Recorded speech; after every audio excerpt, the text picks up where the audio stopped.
يثير الجدل ويتصدر محركات البحث في السوشيال ميديا. لكن قبل ذلك يرجى الاشتراك في القناة. تصدر اسم آدم شكرون صانع المحتوى المغربي المعروف على تيك توك محركات البحث ومنصات التواصل الاجتماعي بعد تداول مقطع فيديو يزعم أنه يعود له وسط موجة من الجدل الحاد بين النشطاء.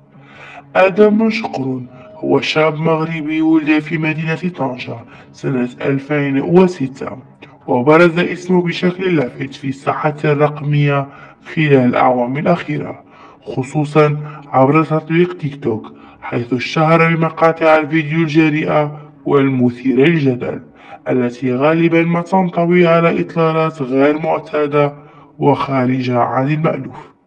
رغم صغر سنه، استطاع ابن شقرون استقطاب آلاف المتابعين من داخل المغرب وخارجه، لا سيما من بعض دول الخليج، بسبب المحتوى البصري الذي يقدمه عبر حسابه.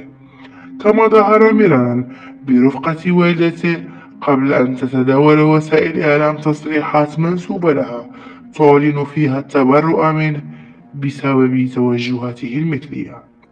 هكذا وأكدت بعض المواقع الإلكترونية أن الفيديو المتداول لآدم شكرون يجمعه مع أحد الأشخاص من السعودية في وضعية مخلة، لكن فريق عمل القناة لم يعثر عليه، ما يعني أن يكون الأمر مجرد تصفية حسابات أو من أجل رفع نسب المشاهدة لا غير.